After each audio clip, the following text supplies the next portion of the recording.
La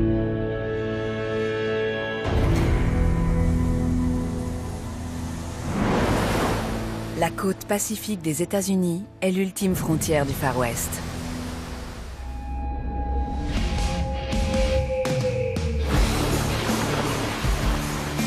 Ici, les animaux vivent sur le fil du rasoir. Pour tous, pionniers et prospecteurs, colons ou hors-la-loi, le littoral est à la fois une terre d'opportunités et de dangers mortels.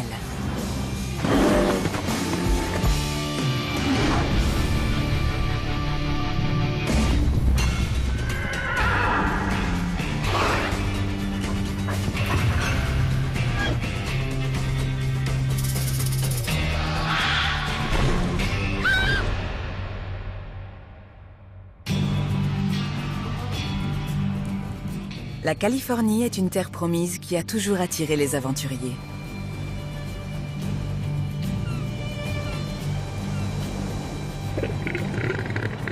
Les éléphants de mer du Nord ont débarqué en force sur la côte.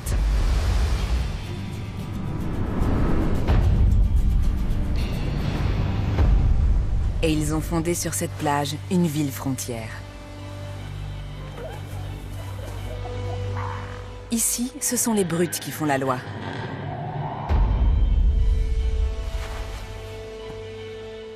Et les conflits se règlent dans le sang.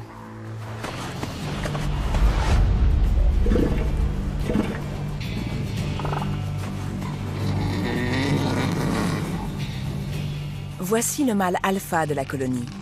C'est un peu le shérif local. Quand il mugit, tous les autres obéissent.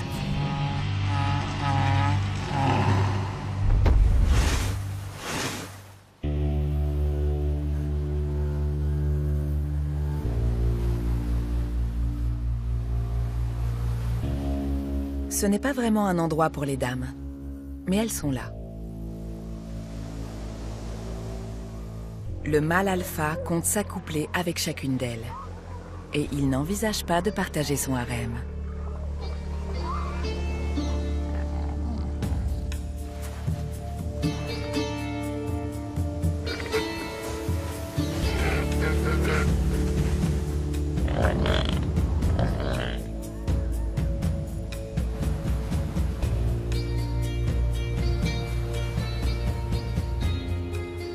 Cette jeune femelle est arrivée il y a environ 2 mois pour mettre bas. Pour son petit, cet avant-poste isolé vaut toujours mieux que l'immensité du Pacifique.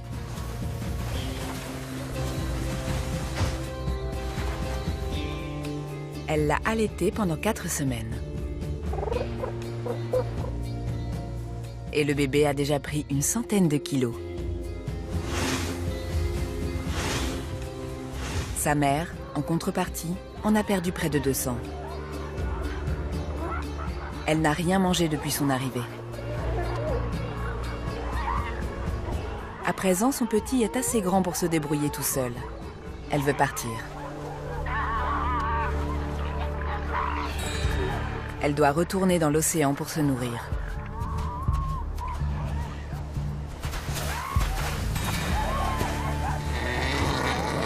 Mais ce n'est pas si facile.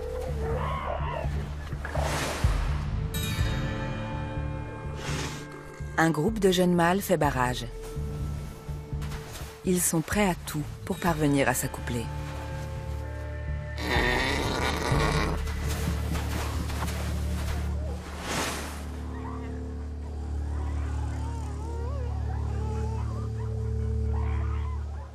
La jeune femelle se ferait prudemment un passage vers le bord de la plage.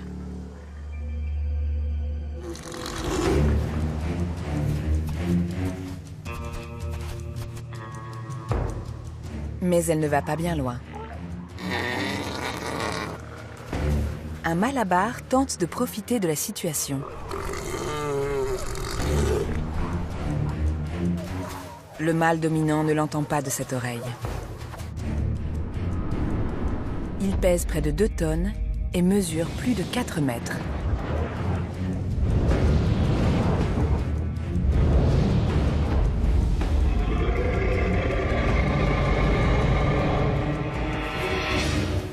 et il est armé d'un proboscis à double canon.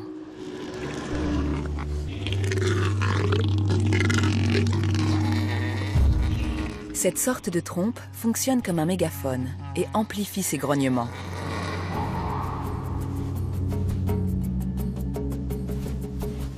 D'habitude, le plus gros calibre gagne. Plus le proboscis est grand, plus l'animal fait de bruit. Mais le rival ne se laisse pas impressionner. Il a besoin d'une bonne raclée pour apprendre le respect.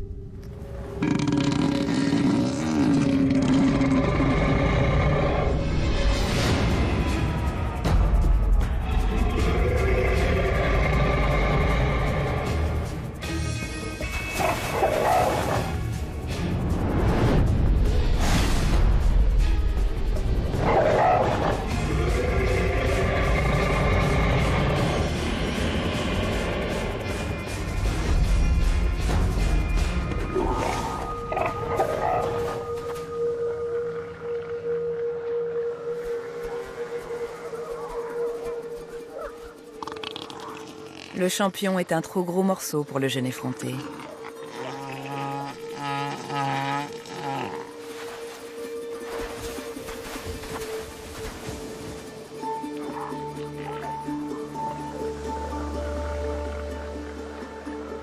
Le mâle alpha a réaffirmé son statut de chef. Il s'assure que la femelle repartira en mer en emportant ses gènes.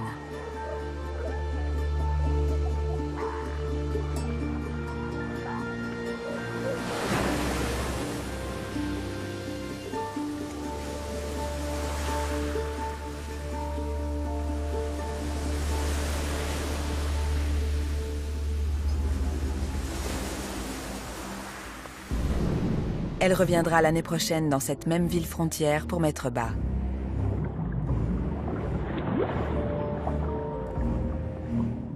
Et à nouveau, des mâles l'attendront.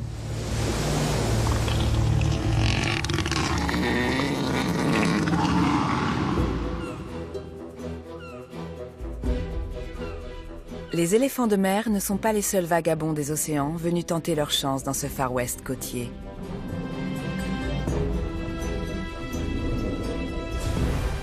Une ruée vers l'or se prépare, de l'or rose et charnu.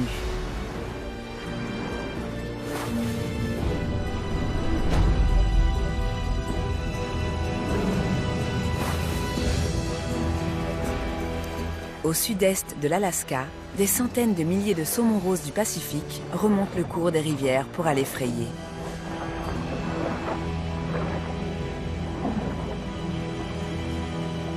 Ils doivent rejoindre l'endroit précis où ils sont nés.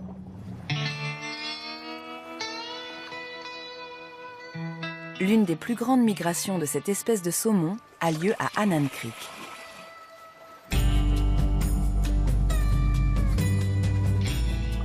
Mais leur voyage est semé d'embûches. Car cet or rose attire les prospecteurs. Des ours noirs affamés.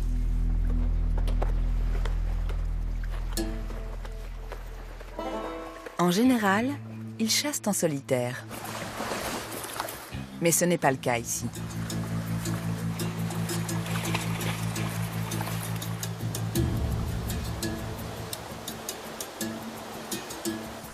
Pour accéder au butin, ils vont devoir jouer des coudes. Les mâles les plus imposants raflent les meilleures prises.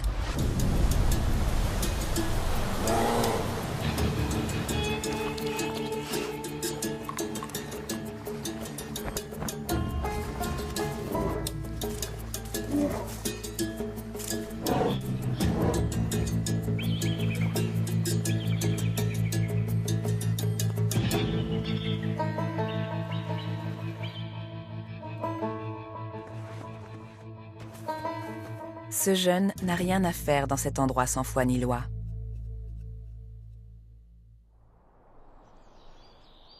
Sa mère essaie de le piloter à travers la horde excitée.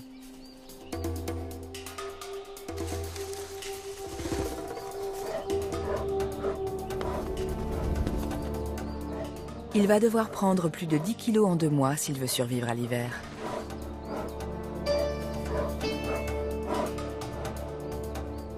Pour lui, parvenir jusqu'à la rivière est vital. Mais cette concession est déjà occupée.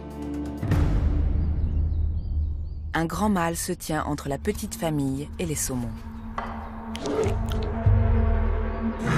Il pourrait tuer l'ourson d'un revers de patte.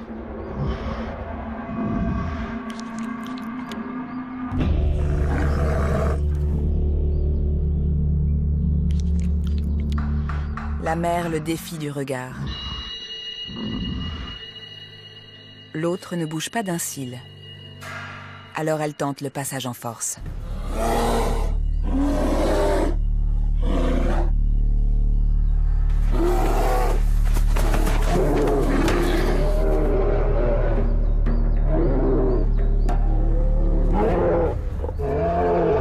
Rien à faire.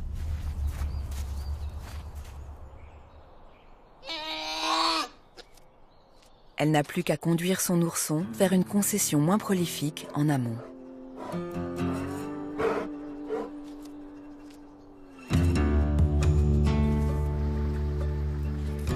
Quelques poissons morts abandonnés par les adultes leur permettront de tenir le coup.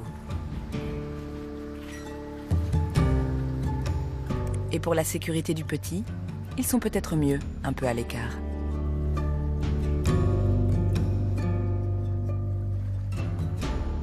L'abondance attire d'autres prospecteurs. Les ennemis jurés des ours noirs. Leurs cousins, les ours bruns. Rien ne les arrête. Ils sont capables de tuer le petit, sa mère et le mâle adulte.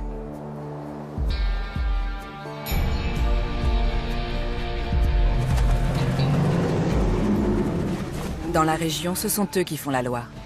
Ils sont venus se remplir la panse. Et il n'est pas conseillé de s'opposer à eux.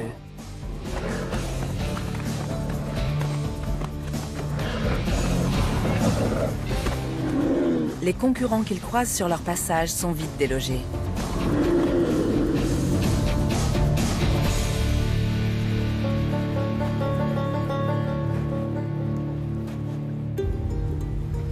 Les poids lourds se dirigent vers le meilleur coin de pêche. Un petit ravin que les ours noirs considèrent comme leur territoire.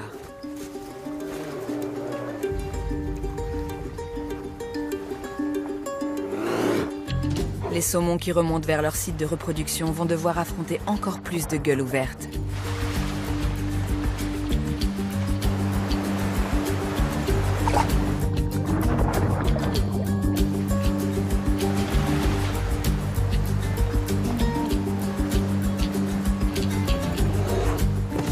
D'habitude, quand les ours bruns et noirs se rencontrent, ce n'est pas joli à voir.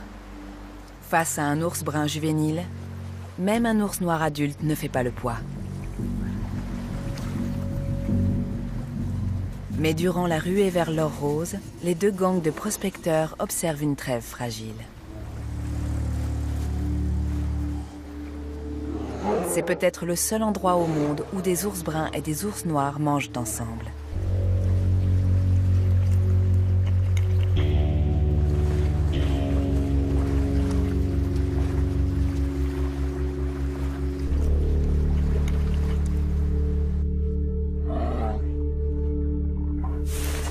Même les plus jeunes ont droit à leur part du gâteau.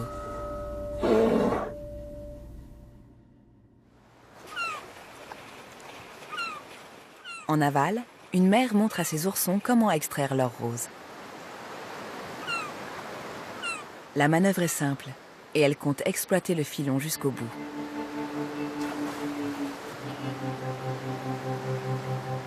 Mais les petits se laissent facilement distraire.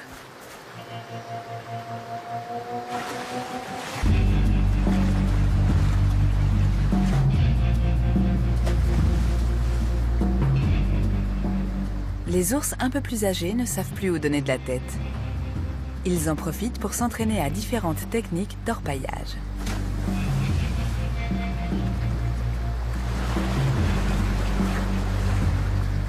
La plongée en apnée, le plat sur le ventre, et le balayage.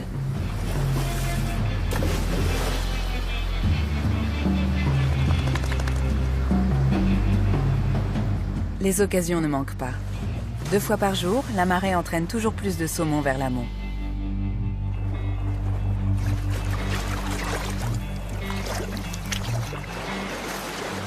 Leur course les épuise, car ils mènent une rude bataille contre le courant.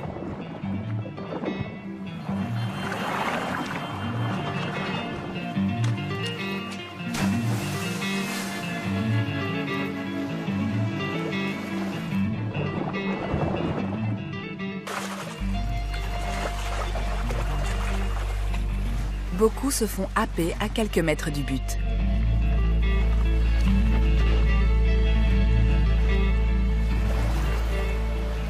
Pour survivre et faire en sorte que l'or continue d'être au rendez-vous, il faut du cran et une détermination sans faille.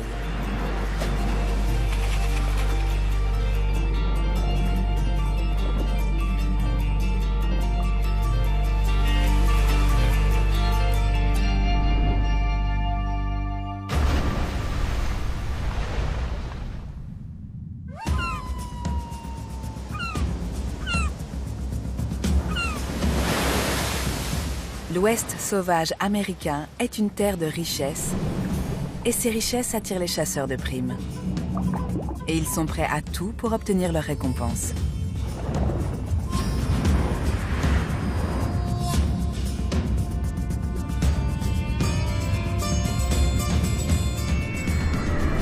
Les puissants lions de mer n'ont qu'à se servir.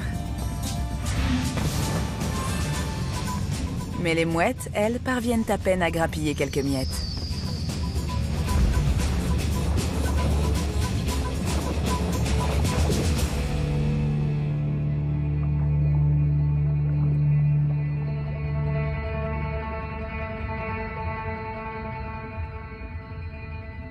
Sous l'eau, la chance ne sourit pas à tout le monde.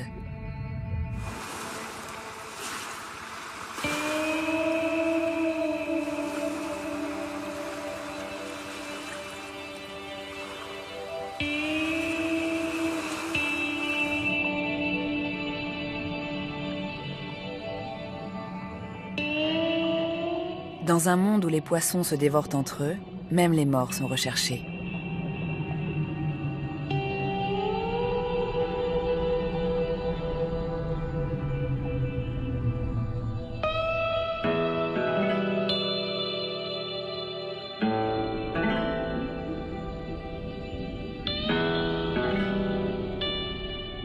Le cadavre d'un dauphin qui repose sur le fond est une aubaine. Les charognards ne tardent pas à affluer.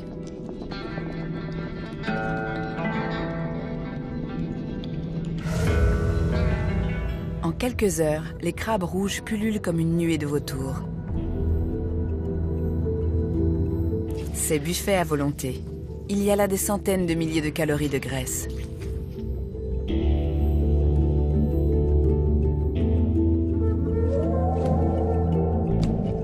Et quand il n'y a quasiment plus de chair, le squelette peut servir de refuge.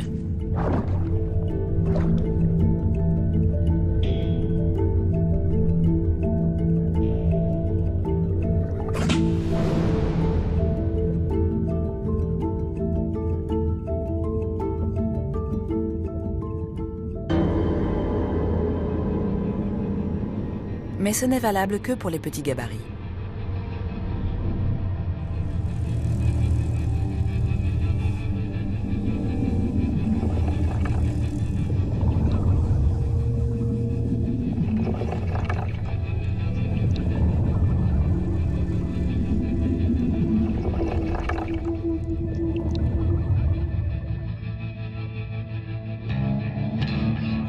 La pieuvre géante du Pacifique est la plus grande de toutes les pieuvres. Ses bras mesurent jusqu'à 4 mètres de long. Pourtant, elle peut se camoufler plus vite que son ombre. Cette femelle porte plus de 50 000 œufs fécondés et elle va tout donner, jusqu'à sa vie, pour élever sa famille.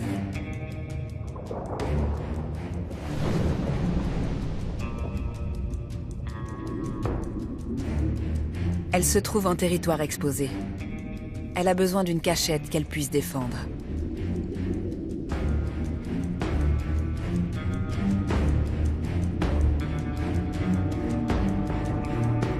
Avec 90% de muscles mais pas de squelette, elle peut glisser sa masse impressionnante dans le plus petit trou.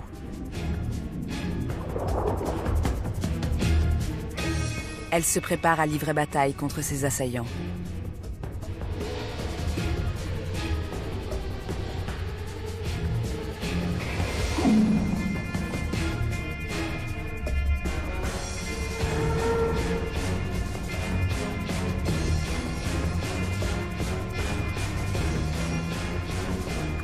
L'un d'eux en particulier est encore plus redoutable que les autres.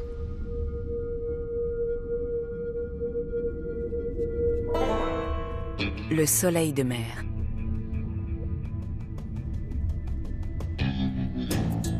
Ne vous laissez pas abuser par son nom et son allure décontractée. Ce n'est pas le cavalier le plus rapide de l'Ouest, mais il va plus vite qu'on le pense. Grâce à ses 15 000 pieds tubulaires.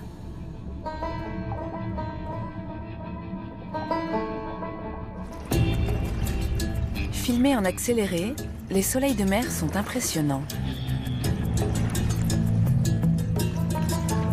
Ils dévorent tout ce qu'ils trouvent sur leur passage et sont capables de sortir leur estomac par leur bouche pour digérer les grosses proies.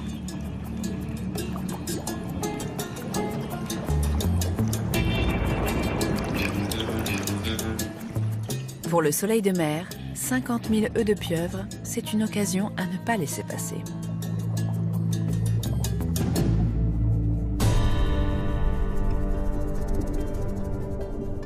La pieuvre s'est retranchée dans son fort. Elle est prête. Ses œufs font la taille d'un grain de riz et sont rassemblés en grappes qu'elle a accrochées au plafond de sa cachette.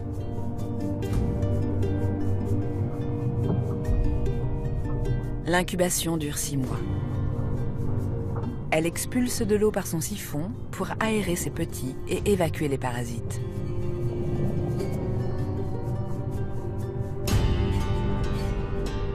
Elle ne les quitte jamais, pas même pour manger.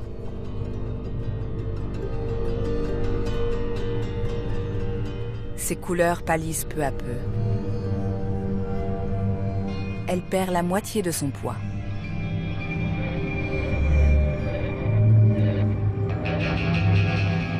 Les soleils de mer se tiennent en embuscade, prêts à envahir son repère.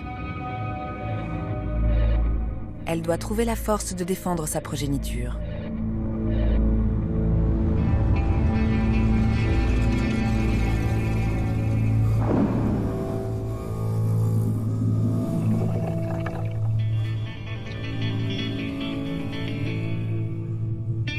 Dans un dernier souffle, elle projette de l'eau sur les œufs pour faciliter leur éclosion.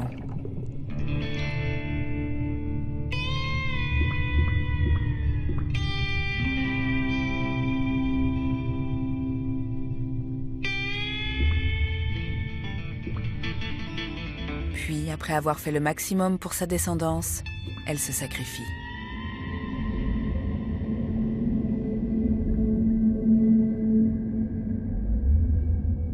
Son cadavre sert d'appât pour attirer les prédateurs et les détourner de ses petits.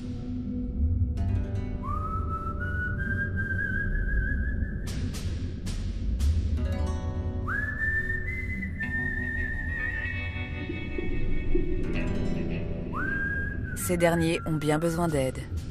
Sur les dizaines de milliers qui éclosent, seuls 2 en moyenne survivent.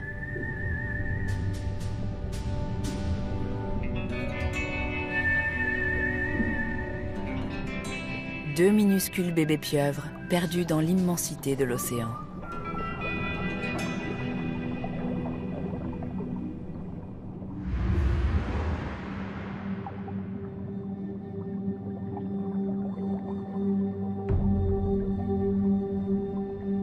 Dans les vastes espaces de l'Ouest, la faune et la flore s'expriment parfois à très grande échelle. Ici, les géants des profondeurs marines ont leur équivalent sur la terre ferme. Les séquoias.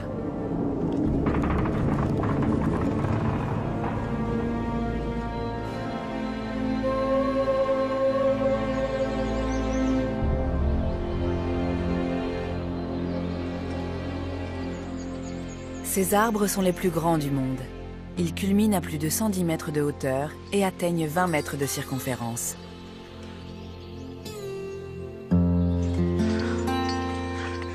Leur écorce peut faire plus de 30 cm d'épaisseur.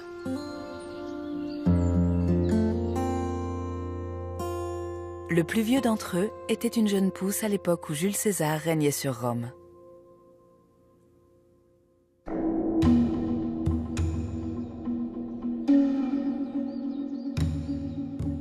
Comme toutes les frontières, ce monde vertical abrite des colons qui endurent toutes sortes d'épreuves.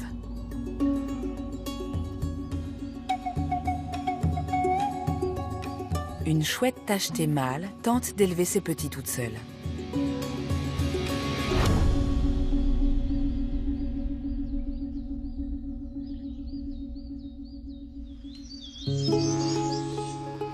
Les poussins se disputent les portions du petit déjeuner.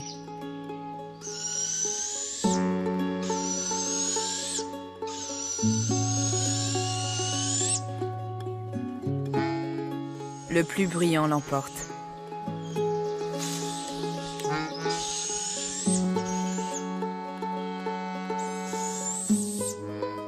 L'autre reste sur sa faim.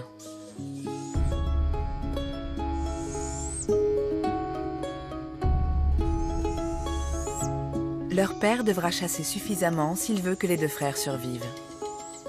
Sans sa compagne, ce ne sera pas facile.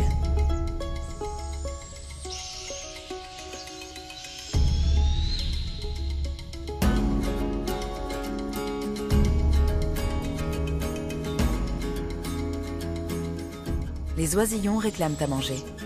Ce sont leurs cris qui éveillent l'instinct de chasse du père.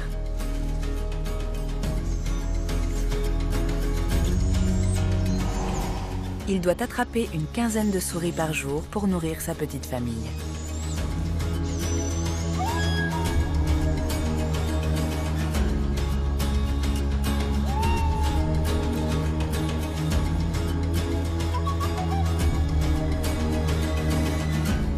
Les souris font tout pour lui échapper.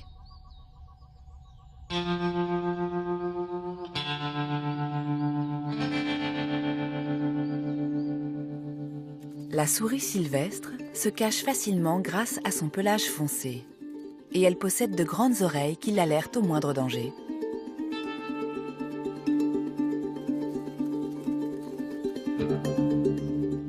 Encore faut-il que le danger fasse du bruit.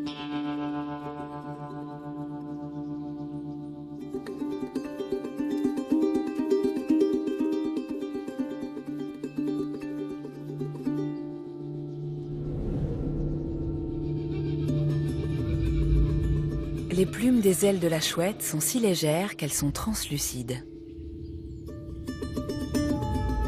Leurs bords frangés laissent passer l'air et éliminent le bruit du battement des ailes.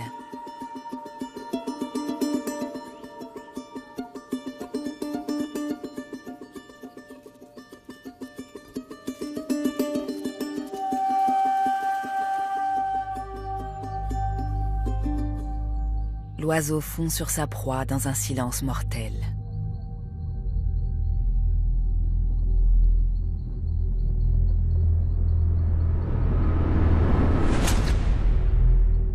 L'attaque est fulgurante.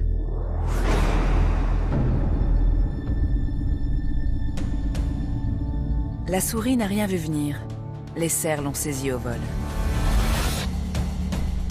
Un trentième de seconde plus tôt, elle ne se doutait de rien.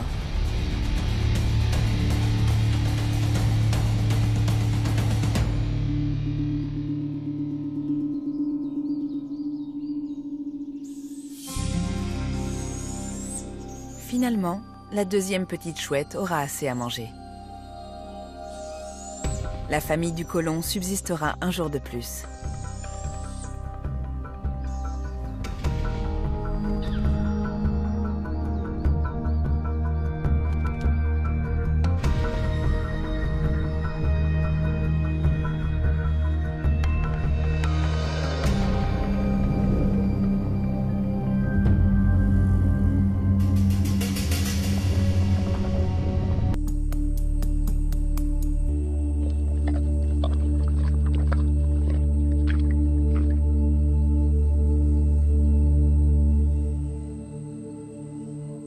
l'instant, il est d'humeur amoureuse. Ses tentacules inférieurs sont sensibles aux odeurs et ils ont capté le signal d'un mucus aguicheur. Les yeux, situés sur ses tentacules supérieurs, scrutent les environs.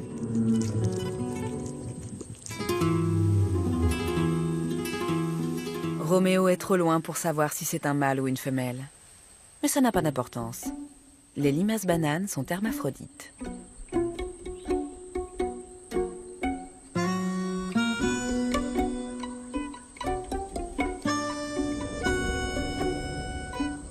Elles prennent tout leur temps.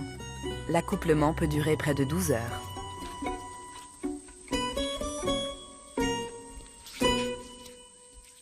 Chacune y trouve son compte.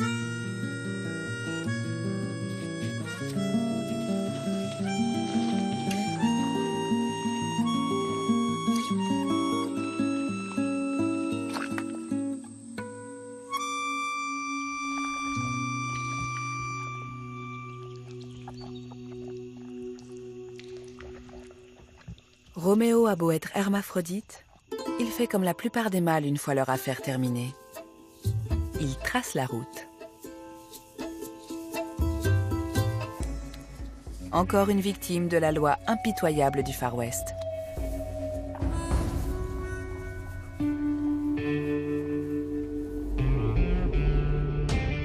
Une loi que même les félins doivent observer.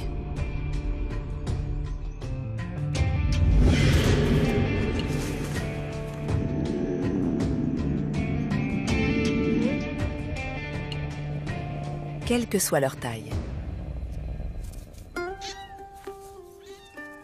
Ces petits lynx roux ont à peine quelques semaines.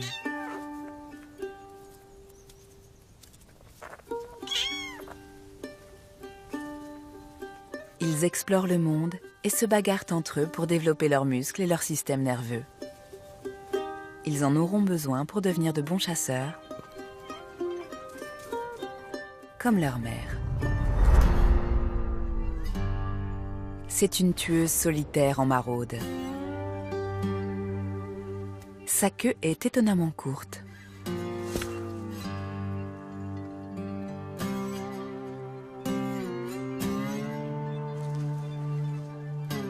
Elle joue les seconds couteaux face aux puissants pumas, mais elle a davantage de ressources.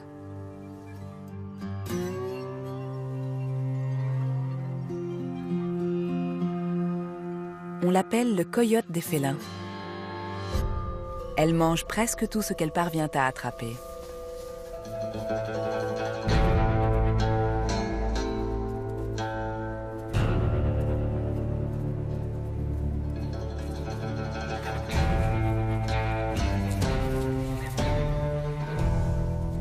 Comme tous les félins, c'est une prédatrice hors pair.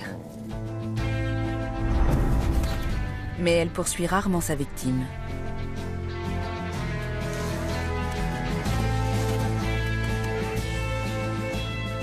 Elle préfère se jeter dessus.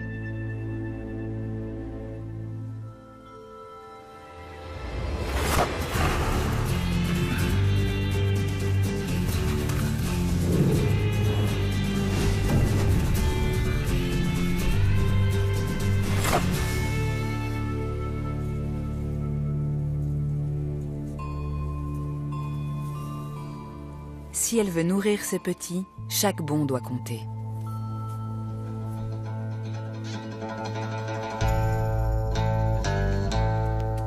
La famille restera soudée jusqu'à l'automne.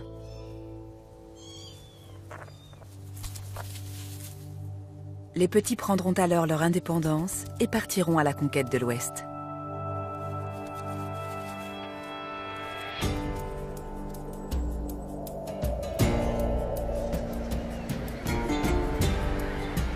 Sur la côte, d'immenses plaines se prolongent sous les flots.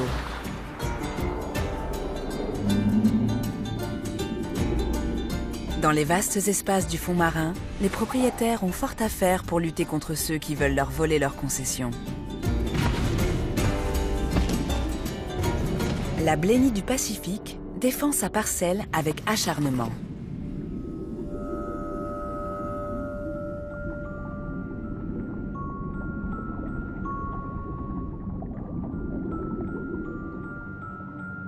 Elle a une rivale.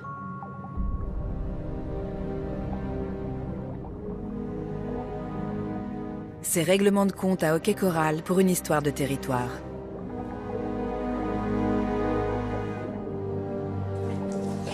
Les adversaires n'ont pas l'intention d'abandonner leur foyer et leur terrain de chasse sans se battre.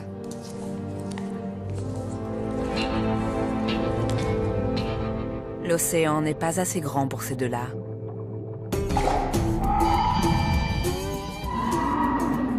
Ce n'est pas la taille des dents qui compte, c'est celle de la gueule.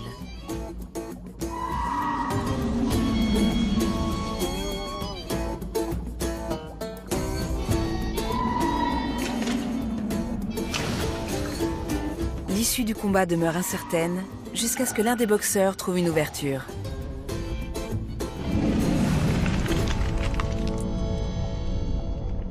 Voilà qui est réglé.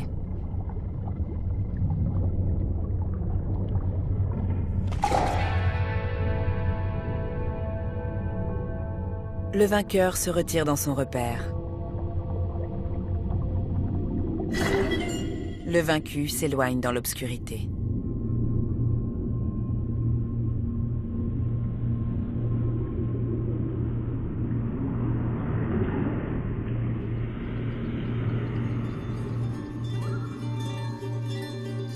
Lorsque la nuit tombe sur la côte américaine, les étoiles apparaissent et semblent se refléter sur la terre.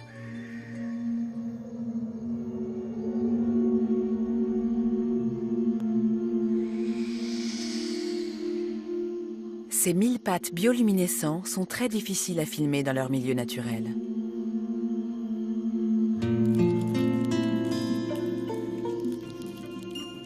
Ils ne vivent que dans les montagnes de Californie.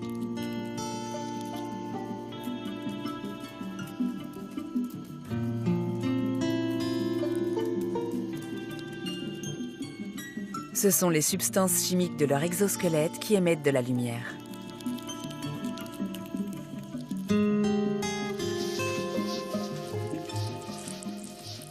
Comme tout citoyen du Far West qui se respecte, celui-ci est prêt à lever le camp. En cas d'attaque, le cyanure qui suinte de ses flancs éliminera l'agresseur. L'étrange lueur fait office d'avertissement. Le tueur annonce la couleur.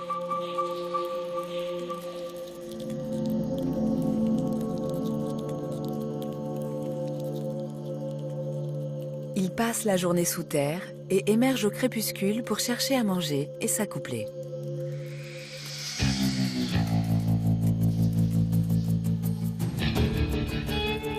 Les préliminaires sont assez complexes. Chaque paire de pattes s'entrelace à celle du partenaire, comme une fermeture à glissière. Cette espèce n'en possède qu'une trentaine.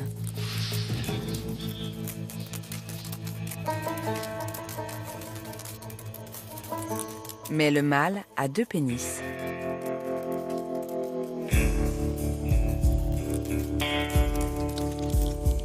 Une fois l'acte consommé, il suffit d'ouvrir la fermeture à glissière.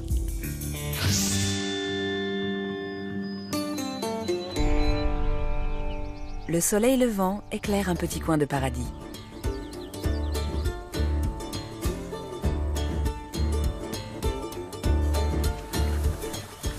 Ici, la nature n'est pas sauvage. Elle a été domestiquée par un spécialiste du Far West côtier.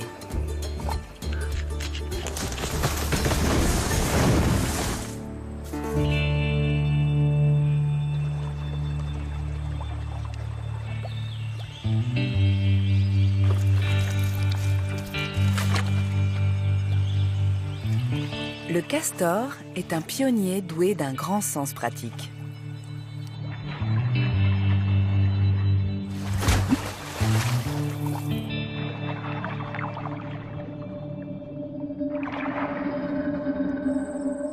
En dehors des humains, aucun autre animal n'a fait plus pour transformer l'Ouest.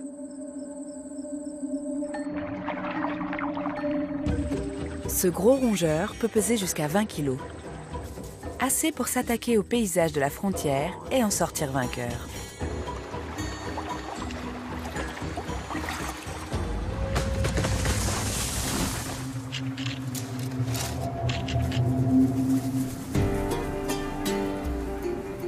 Ce lac était un petit ruisseau avant que les castors n'en fassent leur monde aquatique.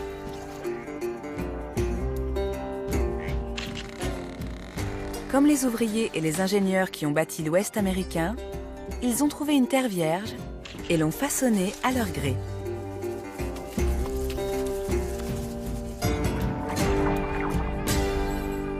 Le barrage qu'ils ont construit leur sert également de hutte, où s'abritent 2 jeunes et une ribambelle de bébés.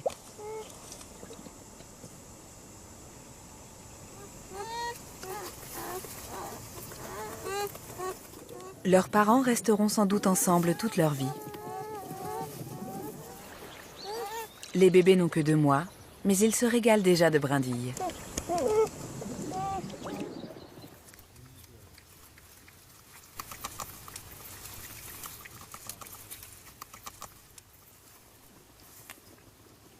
La mère fait soigneusement sa toilette pour entretenir l'imperméabilité de son pelage.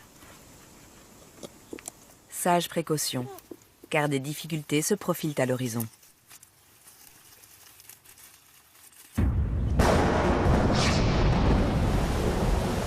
Alors qu'on croyait la frontière enfin pacifiée, la violence se déchaîne.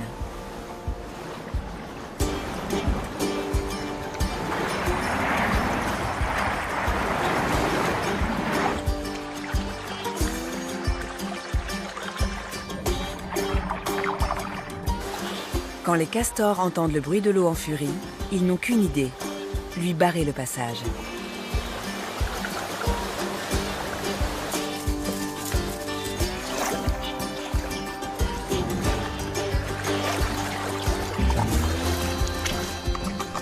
Avec leurs pattes antérieures à 5 doigts, leurs pattes postérieures palmées et leurs dents tranchantes, les castors s'activent 24 heures sur 24.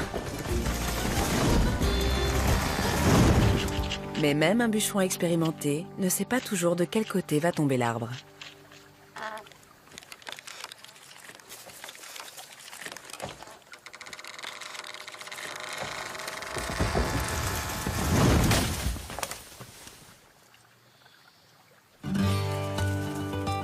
Les troncs abattus serviront de matériaux de construction pour réparer la hutte abîmée par l'orage.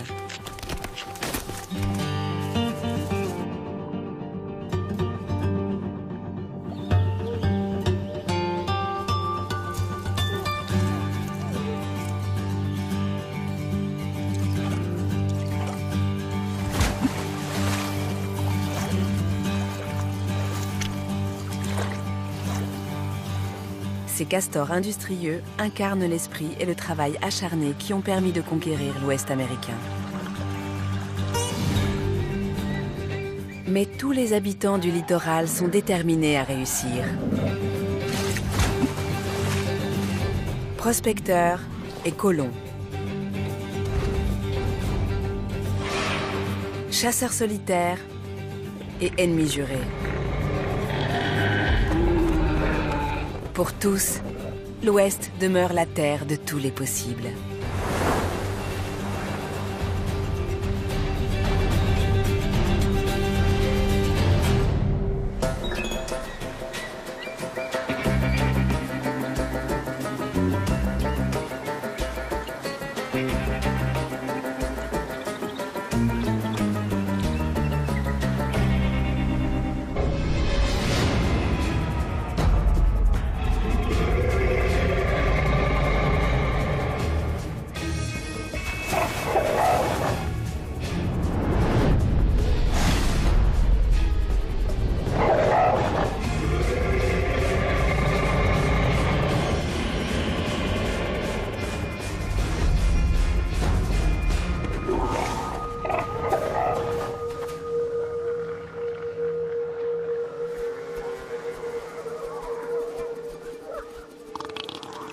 Le champion est un trop gros morceau pour le jeune effronté.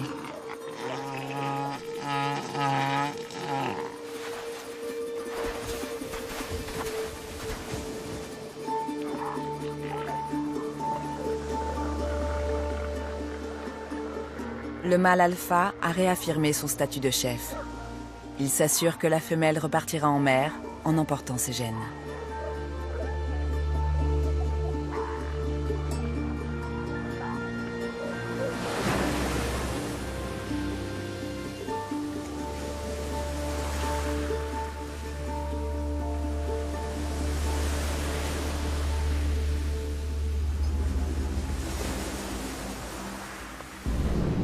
Elle reviendra l'année prochaine dans cette même ville frontière pour mettre bas.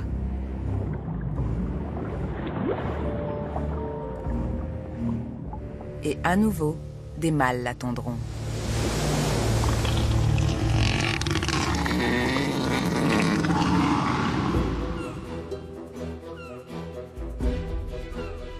Les éléphants de mer ne sont pas les seuls vagabonds des océans venus tenter leur chance dans ce Far West côtier.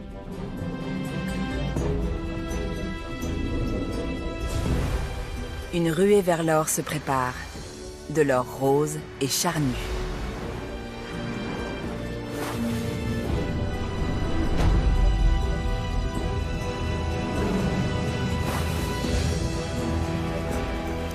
Au sud-est de l'Alaska, des centaines de milliers de saumons roses du Pacifique remontent le cours des rivières pour aller frayer.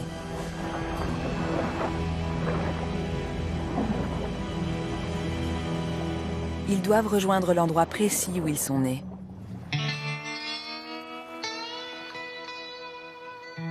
L'une des plus grandes migrations de cette espèce de saumon a lieu à Annan Creek.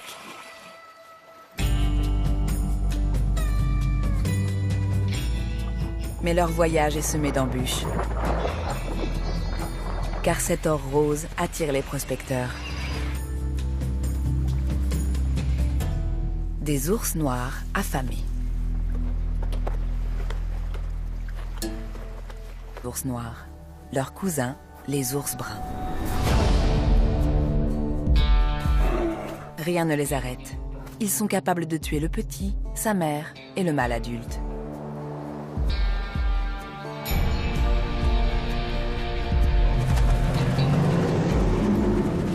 Dans la région, ce sont eux qui font la loi. Ils sont venus se remplir la panse, et il n'est pas conseillé de s'opposer à eux.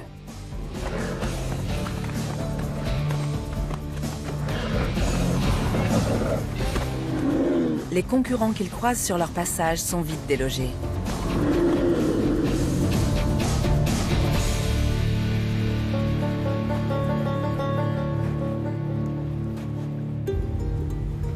Les poids lourds se dirigent vers le meilleur coin de pêche, un petit ravin que les ours noirs considèrent comme leur territoire.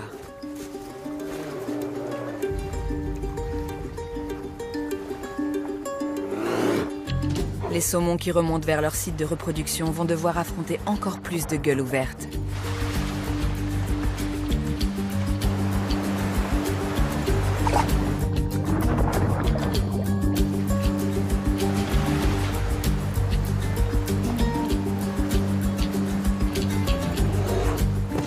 D'habitude, quand les ours bruns et noirs se rencontrent, ce n'est pas joli à voir. Face à un ours brun juvénile, même un ours noir adulte ne fait pas le poids. Mais durant la ruée vers l'or rose, les deux gangs de prospecteurs observent une trêve fragile. C'est peut-être le seul endroit au monde où des ours bruns et des ours noirs mangent ensemble.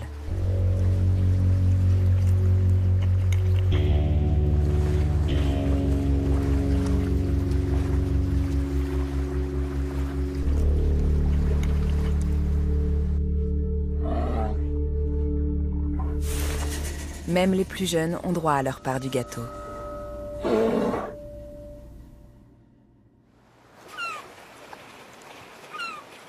En aval, une mère montre à ses oursons comment extraire l'or rose. La manœuvre est simple, et elle compte exploiter le filon jusqu'au bout.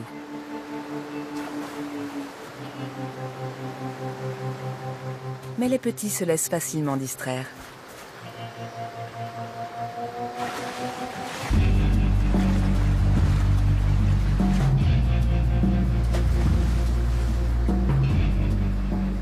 Les ours un peu plus âgés ne savent plus où donner de la tête. Ils en profitent pour s'entraîner à différentes techniques d'orpaillage.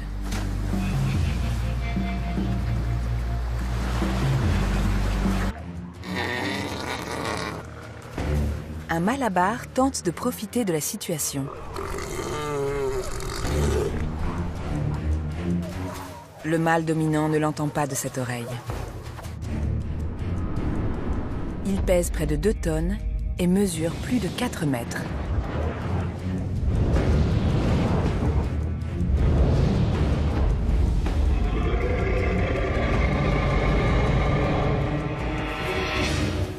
Et il est armé d'un proboscis à double canon.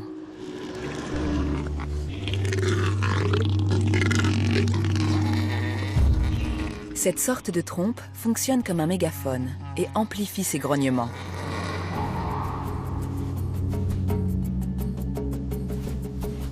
D'habitude, le plus gros calibre gagne. Plus le proboscis est grand, plus l'animal fait de bruit. Mais le rival ne se laisse pas impressionner. Il a besoin d'une bonne raclée pour apprendre le respect.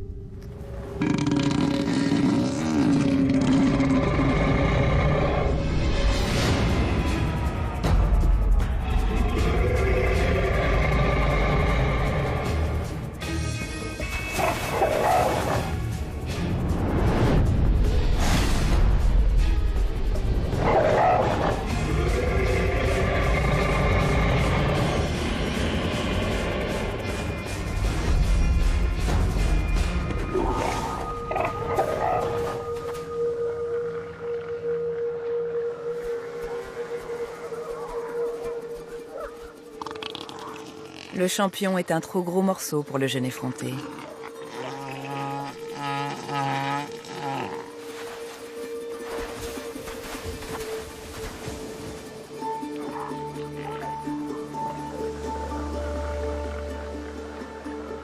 Le mâle alpha a réaffirmé son statut de chef. Il s'assure que la femelle repartira en mer en emportant ses gènes.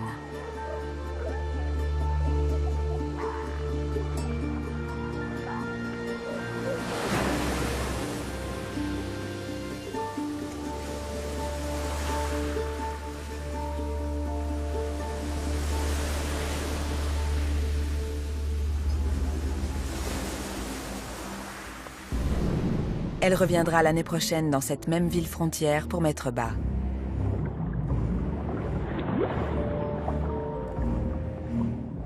Et à nouveau, des mâles l'attendront.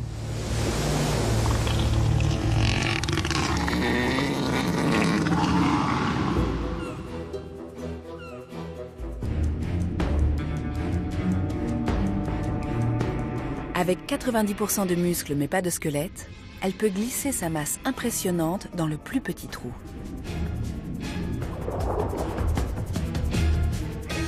Elle se prépare à livrer bataille contre ses assaillants.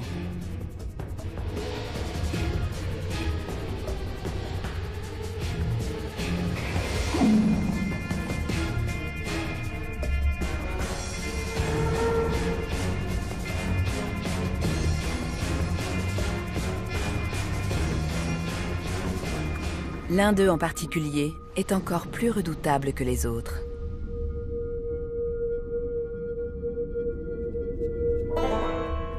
Le soleil de mer.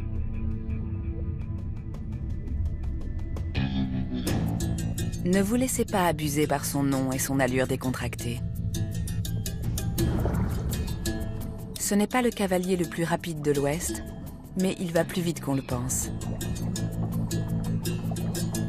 Grâce à ses 15 000 pieds tubulaires.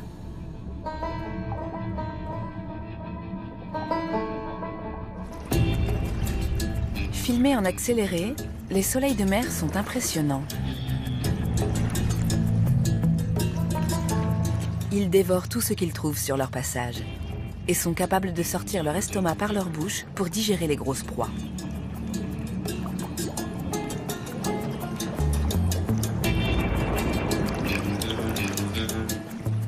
Pour le soleil de mer, 50 000 œufs de pieuvre, c'est une occasion à ne pas laisser passer.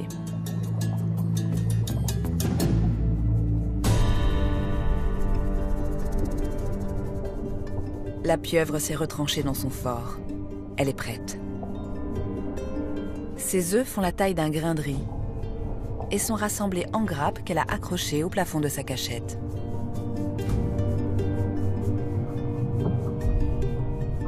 L'incubation dure 6 mois.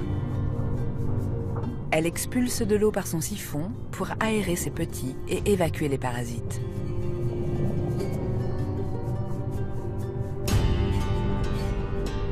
Elle ne les quitte jamais, pas même pour manger.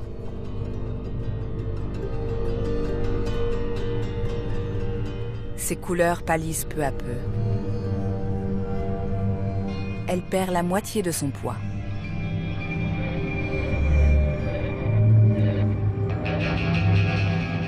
Les soleils de mer se tiennent en embuscade, prêts à envahir son repère.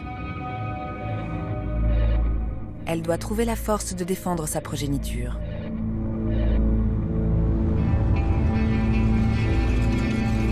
Frapper une quinzaine de souris par jour pour nourrir sa petite famille.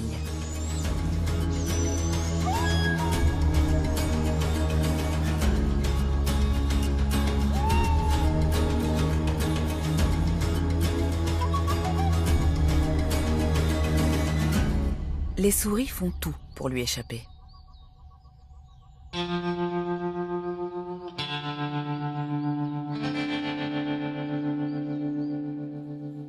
La souris sylvestre se cache facilement grâce à son pelage foncé. Et elle possède de grandes oreilles qui l'alertent au moindre danger.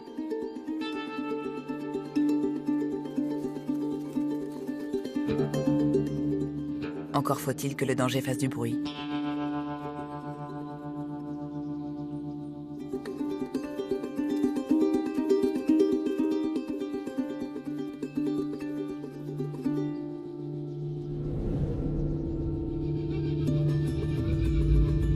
Les plumes des ailes de la chouette sont si légères qu'elles sont translucides. Leurs bords frangés laissent passer l'air et éliminent le bruit du battement des ailes.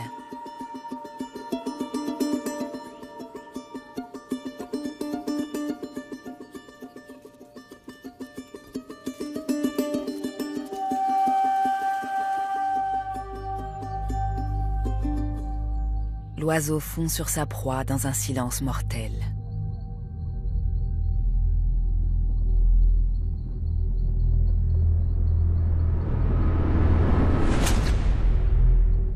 L'attaque est fulgurante.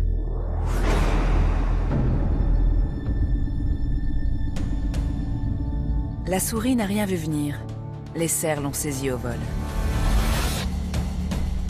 Un trentième de seconde plus tôt, elle ne se doutait de rien.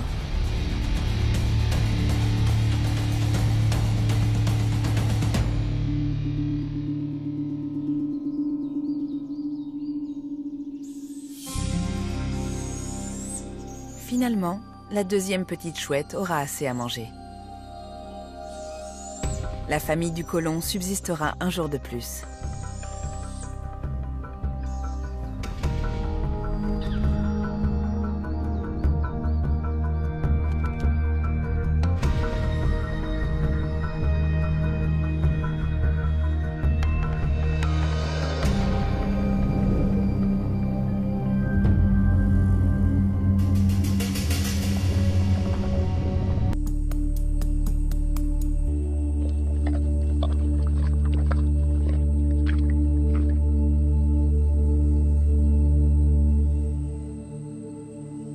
Pour l'instant, le cadavre d'un dauphin qui repose sur le fond est une aubaine. Les charognards ne tardent pas à affluer.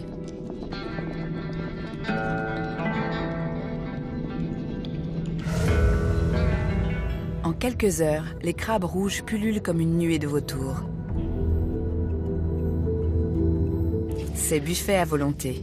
Il y a là des centaines de milliers de calories de graisse.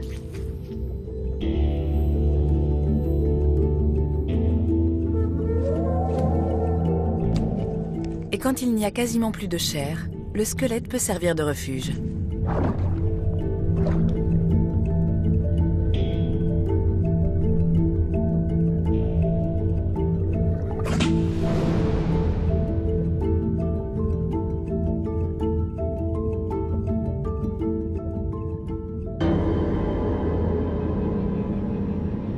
Mais ce n'est valable que pour les petits gabarits.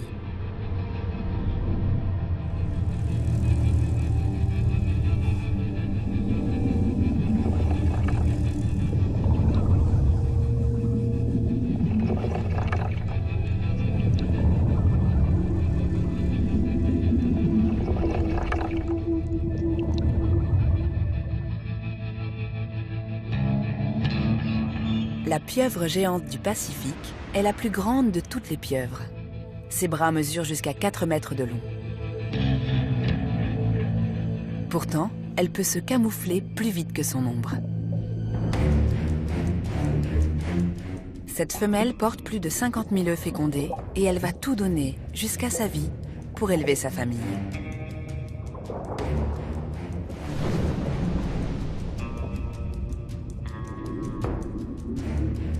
Elle se trouve en territoire exposé. Elle a besoin d'une cachette qu'elle puisse défendre.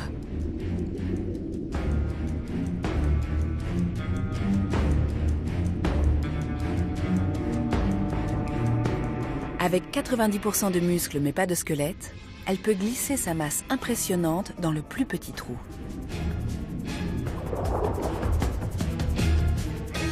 Elle se prépare à livrer bataille contre ses assaillants.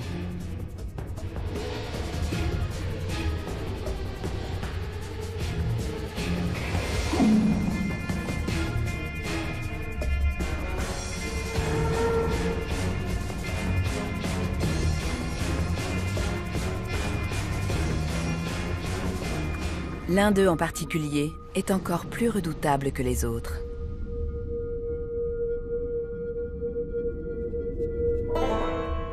Le soleil de mer.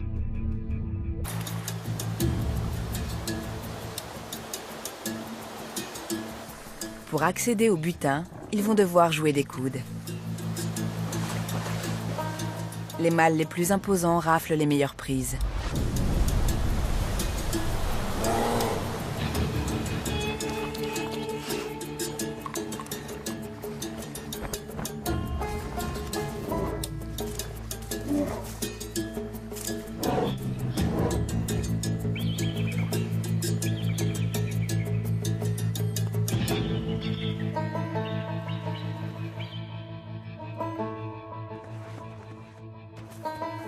Ce jeune n'a rien à faire dans cet endroit sans foi ni loi.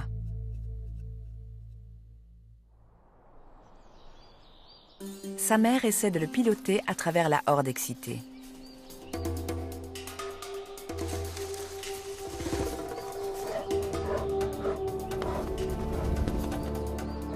Il va devoir prendre plus de 10 kilos en 2 mois s'il veut survivre à l'hiver.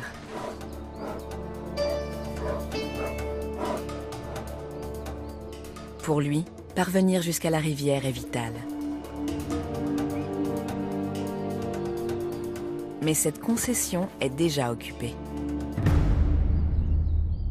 Un grand mâle se tient entre la petite famille et les saumons. Il pourrait tuer l'ourson d'un revers de patte.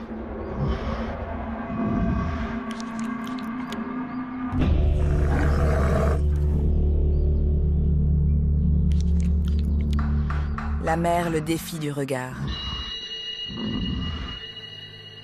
L'autre ne bouge pas d'un cil. Alors elle tente le passage en force.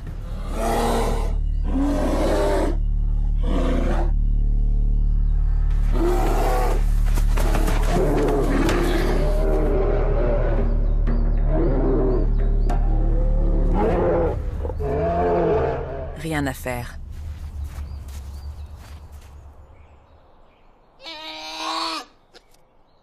Elle n'a plus qu'à conduire son ourson vers une concession moins prolifique en amont.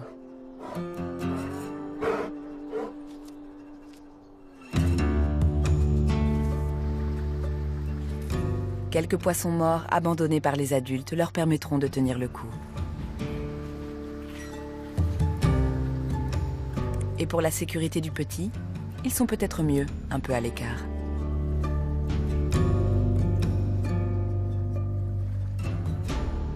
L'abondance attire d'autres prospecteurs. Les ennemis jurés des ours noirs. Leurs cousins, les ours bruns. Rien sur le bord de la plage.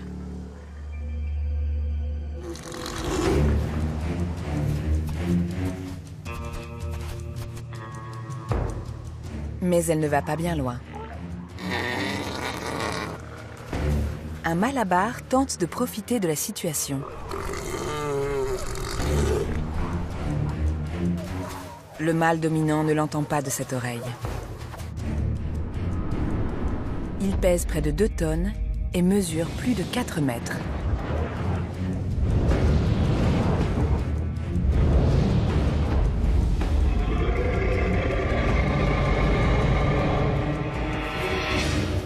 Et il est armé d'un proboscis à double canon.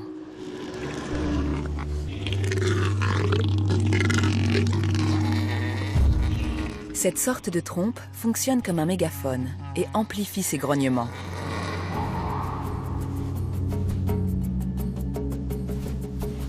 D'habitude, le plus gros calibre gagne.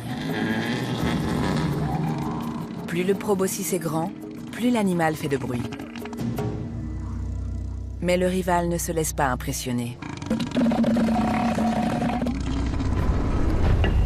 Il a besoin d'une bonne raclée pour apprendre le respect.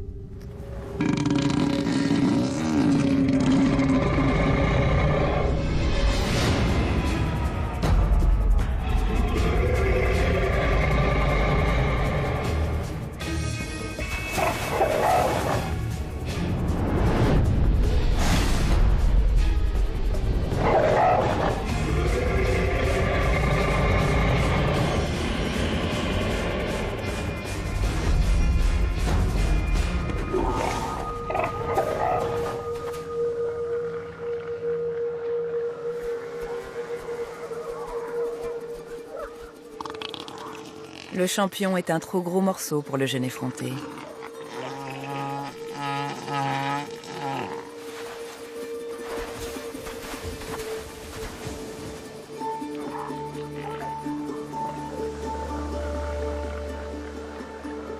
Le mâle alpha a réaffirmé son statut de chef. Il s'assure que la femelle repartira en mer en emportant ses gènes.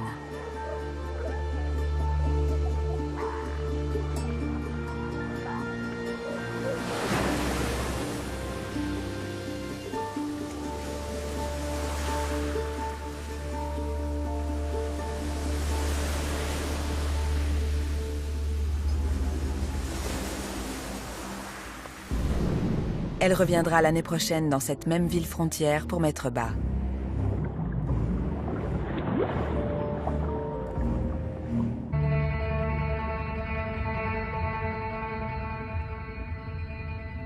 Sous l'eau, la chance ne sourit pas à tout le monde.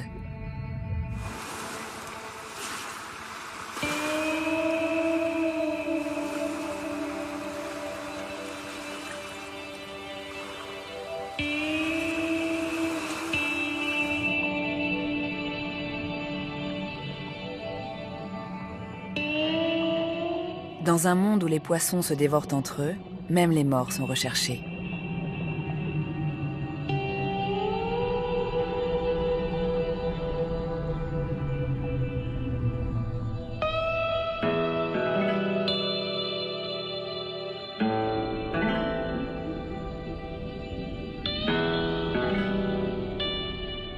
Le cadavre d'un dauphin qui repose sur le fond est une aubaine. Les charognards ne tardent pas à affluer.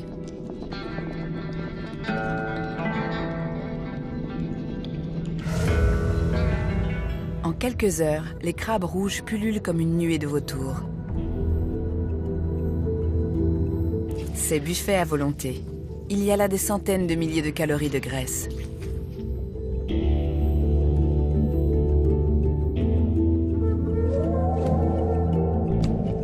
Et quand il n'y a quasiment plus de chair, le squelette peut servir de refuge.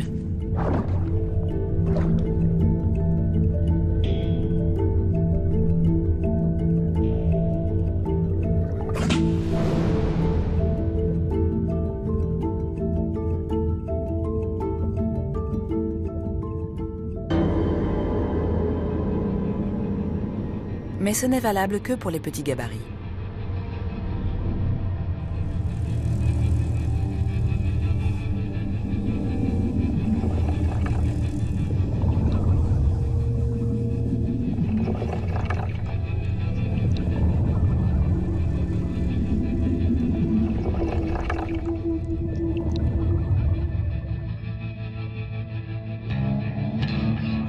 La pieuvre géante du Pacifique est la plus grande de toutes les pieuvres.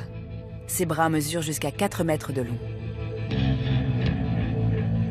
Pourtant, elle peut se camoufler plus vite que son ombre. Cette femelle porte plus de 50 000 œufs fécondés et elle va tout donner, jusqu'à sa vie, pour élever sa famille.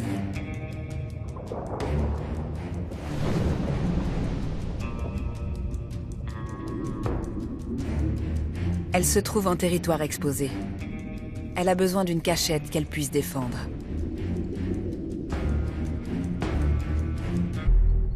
L'attaque est fulgurante.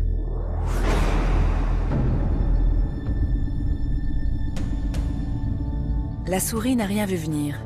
Les cerfs l'ont saisie au vol. Un trentième de seconde plus tôt, elle ne se doutait de rien.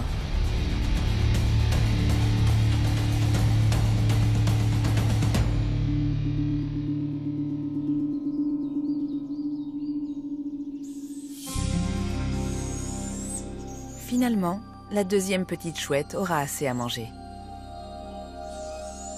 La famille du colon subsistera un jour de plus.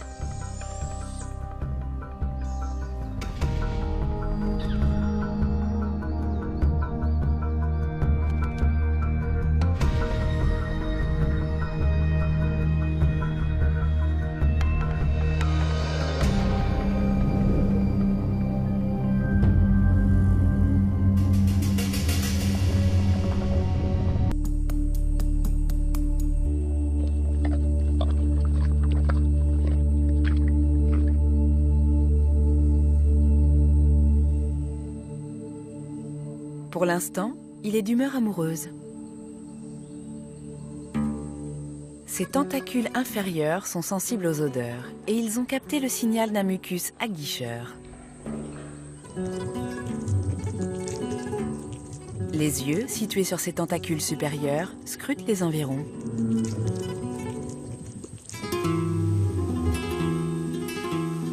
Roméo est trop loin pour savoir si c'est un mâle ou une femelle. Mais ça n'a pas d'importance. Les limaces bananes sont hermaphrodites.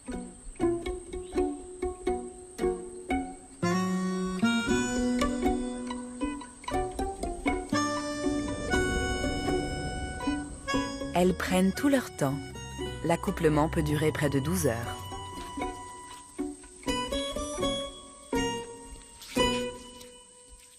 Chacune y trouve son compte.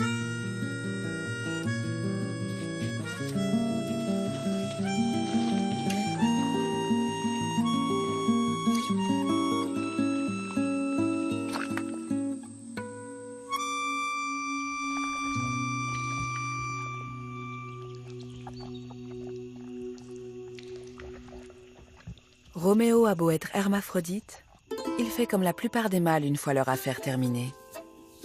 Il trace la route. Encore une victime de la loi impitoyable du Far West.